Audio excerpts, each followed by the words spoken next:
You can see my shirt. It actually is a classical reference and a pop culture reference, so you can comment below if you recognize either of them. I'm going to talk today about how I outlined one of my books, specifically Space Murder. So this, I mentioned in another video, this is true, which is my process, my writing process varies a little from book to book, but what I'm going to outline, today is pretty close to a typical process for me. I might do a little bit more or a little bit less of each aspect, but the rough order is about the same. I decided to do this in my computer because what I do is you can just barely see, it might be flickery. I have two files open at all times when I write. One of them is my series document and one of them is my current work in progress. So I'm going to go ahead and turn off my screen because sometimes it flickers and stuff. So, so my outline, this is a book for my discussions. I discuss a book that I did last fall, Space Murder, which is on Amazon. The link's below. It's an affiliate link. You can go check it out. It's free in KU if you're in that program. You don't have to read it to understand what I'm doing, and there's no major spoilers. So the first thing I usually do is I get a kernel of an idea. In this case, it's kind of started with one of my favorite shows. I don't always start this way, but usually something comes up and then pieces of like a character I want to do at some point and a concept and an idea all kind of gel and they start sticking together. So one of my favorite shows is Parks and Rec. I love mockumentaries. I love Parks and Rec in general. And Rashida Jones, she played Ann Perkins in Parks and Rec. She was the nurse. She was also Karen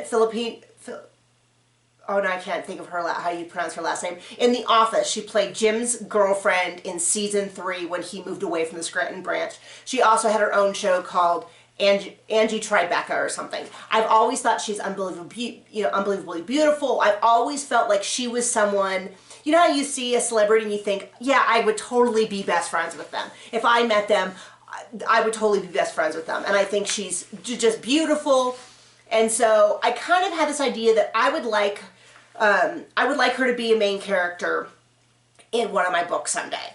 And so that was kind of floating out there. The other thing is all of my book series start after a major life event because I think people are really interesting after a big kind of shift in their life. And I was in a situation where I was around someone who had one of those shifts and never recovered.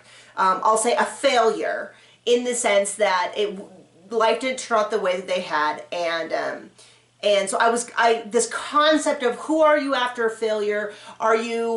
If you fail, does that mean you weren't who you said you were? Blah, blah, blah. I had this idea in my head. And I think that when people have a major setback, the ability to overcome that is one of the greatest things that leads to long-term success. So I had this idea and it kind of grew into this idea of like politics, and I was watching a lot of master classes, and this idea grew about someone who was in a sort of military setting that was, I was thinking also if you ever saw after JFK was assassinated and his son saluting the coffin, or Prince Harry and Prince William after their mother was killed and they were little boys and they walked behind the thing, how tragedies like that shape people and shape children. A lot of stuff going on, and eventually it kind of came together, this idea. I wanted her to be a captain of a ship. Now, there's only so many places you can do that. I don't want to do a ton of research, so it wasn't going to be modern, and of course I just couldn't tell the story the way I wanted to tell it modern. This is outside my wheelhouse. I don't have any interest in learning it. So that is where I started to think of like, this would be a great Star Trek type series. I don't want to do I knew I didn't want to do hard sci-fi, but I actually think soft sci-fi is more commercial. It's very popular right now to have military sci-fi, but when you look back at some of my favorite movies, Star Wars, which is fantasy, sci-fi, and then there's Star Trek, which now is more hard, but it used to be very much like, we're in space and there's no rules, and Spaceballs is one of my favorite movies, Galaxy Quest, things like that. They're usually more, they feel more like a fantasy where instead of magic, you have science. Anyway, so all of this stuff has been going on for a long time, and I just got really, and I miss fun sci-fi. I'm not saying it doesn't exist. I'm just saying the trends are more towards hard sci-fi. And I love hard sci-fi. I read all of Michael Crichton's books when I was a teenager, but I don't want to write it. So anyway, these ideas have been sitting until finally I felt ready, and that is a totally objective term, to do what I start with, which is a brain dump. This is my paper, this is where I just start typing everything I know with the story. Maybe. So I'm going to read you kind of what the very first thing that I wrote about this about 2 years ago.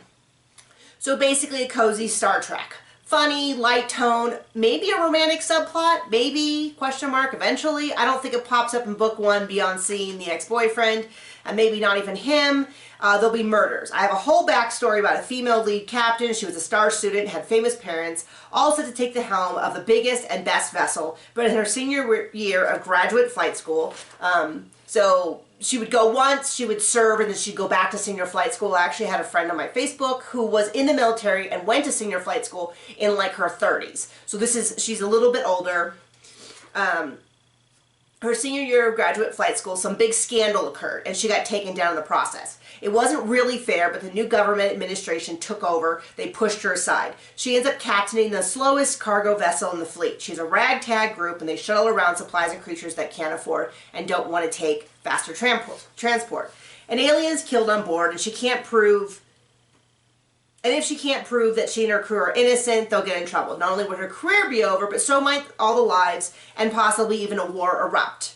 The officer sent to watch over her until they dock actually went to school with her and has a soft spot for her. He might look the other way when she investigates to solve the murder on her own. That was my original pitch, and I'm going to talk about how it kind of changed. So then I kind of go into who I know are characters. Liz. So this is actually an ode to another one of my favorite movies. So her name is Liz Laika. Laika being named for the first dog in space, which is kind of symbolic. If you remember the Soviet Union set up this dog to see if creatures could live, at these high altitudes. The dog died, but that ends up becoming very symbolic, and I haven't figured out how that's going to play out, but that is her family name, and it was one that they took on themselves when they were one of the first people to go on this faster than light speed travel.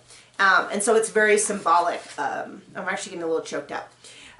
So anyway, and then her name Liz is from Liz Lemon from 30 Rock, which is one of my, Tina Fey's one of my idols. So anyway, so the Liz Laika, the Liz Lemon are kind of an ode to characters. And so that is not meant to be something that the readers get, but it's something that's dear to my heart. And so it makes me feel like I'm bringing things along that I love with me. So, Liz, she was raised on one of the largest and most important ships in the fleet during a difficult time. Her mother was captain, her father was navigator. During a war, they were killed while she was on Earth with her uncle. They're considered heroes of the final battle, and the new government set them up as idols of the new age, and right next to them was their brave orphan child, Liz. Her destiny was set as her uncle used his brother and sister-in-law's death to his own political benefit. Is that how... He was her guardian, and then they stayed reasonably close to help during her finances because she was roughly about 17 when her parents died. So this book takes place several decades later on. And so one of the things that changed was I was going to have her brother, so her uncle has this political scandal, and because he had raised her up so much, she kind of went down with him. And one of the things that I was told when I was talking to friends was that she can't be totally innocent. There should be reasons why she feels she should have known better. And that fits in with this idea she viewed herself as the biggest and the best and the smartest. And so there's that little bit of when she goes down, instead of feeling 100% like this is so unfair, she feels a little bit like, if I was so smart, I should have known. I should have seen the warning signs, that kind of thing. Anyway, so this big brain dump, I'm not going to do all of it. Basically, I will say this, so her uncle went down. They tried to take her down as well. She went to court.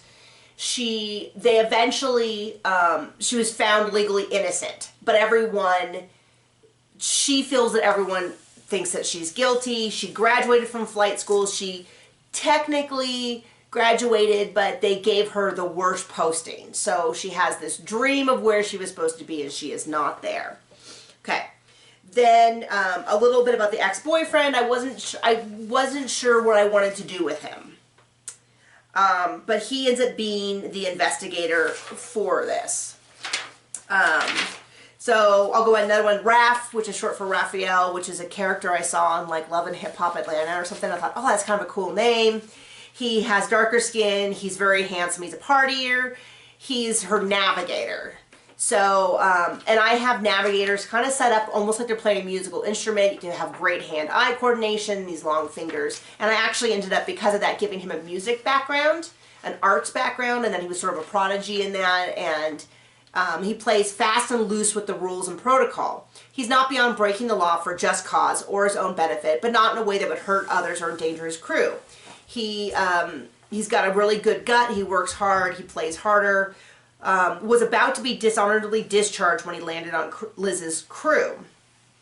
He feels that Liz gets him, even though really a lot of it was that she just doesn't have the control. She doesn't feel like reining him in. So one of the other ideas that came through with this book was the idea that I wanted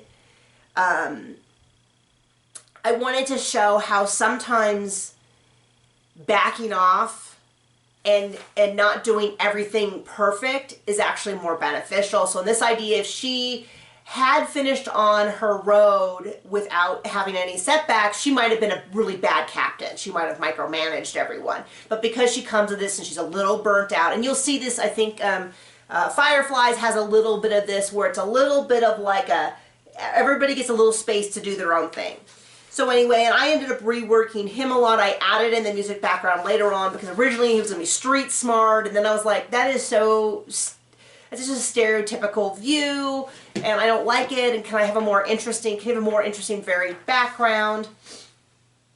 So anyway, and then Chloe, I wanted her to have a female foil. She's a water princess, so I sort of used the idea of like the young, spoiled socialite. But she comes from a water planet. She's sort of pinky orange. I'm using that sort of pinky orange iridescent that's in the belly of fishes. And she's got gills right here. And she's real curvy and real beautiful. And she's there because her family, well, I won't say all of it because it's a little bit of it. But the idea is that this crew is meant to be this mishmash. And everyone's ended up there for different reasons. And then Horton, he's a good old boy. He's a 7-foot tall, basically velociraptor. He's an engineer. I use the idea, I call it good old boy in the southern sense. So they call him a blacktail, which is meant to be a reference to like a redneck. So blacktail because he works on a geothermal farm, which is basically an active volcano. All that stuff. He's sort of a engineering prodigy. There's a whole backstory to him. He ends up being kind of best buddies with Raph. So that started out as my initial world. So that's my brain dump. This is just everything I know about the character. And a lot of this stuff changed. And then I did some basic outlining, which is like, okay, so we kind of get introduced to the world in the first chapter. The first chapter, they find a dead body. And then I ended up having some stuff happen on the way. I try to do a hook at the end of every chapter, which I don't always do. I use the first 48 as a reference, and you don't always get a hook at the end of each commercial break and stuff. And so I'm really concerned with this feeling like a real investigation. So I went through and did a lot of this. Now, when I did my first pass at my outline, I actually sent it to my development editor. Not every development editor works this way, but a lot of them do. If you work with a development editor or a content editor, it's very high. It's story level. My editor encouraged me from my first book. She took me under her wing when I really needed a lot more work and just kind of taught me how to do it. She was wonderful, and we have this thing. And so she'll make a lot of comments, and she'll be like, you know, even though she, you know, like one of the comments she made about Liz, and when I printed it out, it's supposed to be red, but it came out yellow, so I can't read. But one of the comments that came out when I sent her these notes and she wrote back, and she goes, you know, when somebody is so ingrained that they think they're the best, even when they get knocked down, you carry some of that with them. So there should be times when she barrels ahead thinking that she knows what's best for everyone, and she can have doubts, but it shouldn't be that when she went through this event, it completely changed her. She should be a little bit more complex. And so there were definitely times. And so there are even notes in here of a scene. So like there's at some point she gets rescued by her this is something I put in my original pitch to her. So at some point there's a big heroic rescue by Raph, Chloe, and Horton, and Liz questions why they were doing that, and Raph gets a bit huffy because it's wrong. You don't just let someone die. You think you didn't let Horton die, and she'd be like, yeah, that's, you know, I'm the captain, he's my crew, of course I'm gonna save him. And she's like, oh, so you're the only person who can be heroic? That's pretty insulting. And so the idea is that she still thinks that she's a little better than everyone, even if she doesn't realize she still thinks it. So there was that. I have a few. So my original pitch was this long to my editor. This is tiny print. And I was just like, what do you think? And I sent it to her, and she's like, I like this, I like that, I think you should maybe try so you can push this. And I actually sent it to her, and I sent her the first 5K, and she, you know, and we went back and forth. And then I did an outline, and my outline says things like confrontation. They demand she be given over, and James argues that it's a Fleet issue. There's some argument whether or not this is really Fleet. He's frustrated, loses his cool. The fight is interrupted when the ship is rocked by an explosion. That is my entire description for a scene. So depending on where you lie in the outlining versus pantsing, there's pantsers who think that's too specific. There's outliners who are like, and where's the rest of it? So that is kind of what I have. And then one of the things that I did when I had this, it didn't feel done at this version. It didn't feel right. There felt like there was something missed. My original pitch, the whole thing was going to happen on a ship. And I asked myself, what's the point of doing it in space in the future if the whole thing happens on the ship? Is that really that exciting? I know if you compare it to Star Trek, they do have episodes that are full in the ship, but they also have hundreds of episodes. This is my first book, and so I said, well, they have to get off the ship. I can't have them on the ship the whole time. That's too boring. That defeats the purpose of it being a sci-fi. So I decided they would go to a planet. And then, you know, if they have ships that can fly, then there should be some sort of dogfight, you know, in the air. And then I said, well, originally I didn't have Horton as a 7-foot lizard, and I was like, why am I in space with aliens if they're all humanoids? So I said, well, what do I want? I think the little velociraptors with the tiny arms and the big hooks, and I think that'd be interesting. So I added that in. And then I did sort of like what else do you like? What else are you adding? And I said, you know, I like robots that think they're human or act human, but aren't quite right at it, but think they know more and are a little tricky. So I decided I would add that in at some point. And then I kind of saw where that fit in the story and how that worked. And then I said, well, all of my books have dogs in them or cats. So I added where they rescue this animal, and then and so it kind of got layered in, and part of it is when you write a lot, you can get really caught up in story structure. A happens, then B happens, and C happens, and D happens, and it can be really easy to forget the part of like, do I want to write this? And you can get caught up in, sorry, there was fuzz there, so knocked me out of the air. So that, and then I started writing, and then occasionally, like, I had a couple scenes in here where, like, well, she sits down and she puzzles over who it could have been.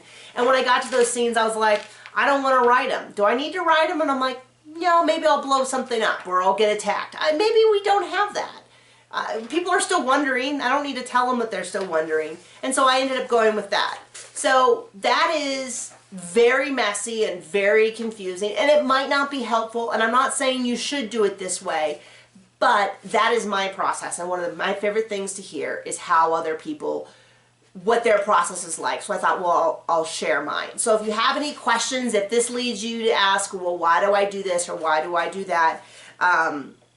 Like I said, my outline is open on my computer all the time, and I try to kind of look at it daily to see where I am, and I make changes, and it always happens because you're writing and you go, well, it would make so much sense to put this here, and then you've got to redo your outline. So I consider my outline to be kind of a living document, and I consider my first rough draft to be actually my second rough draft, and my outline to be my first rough draft.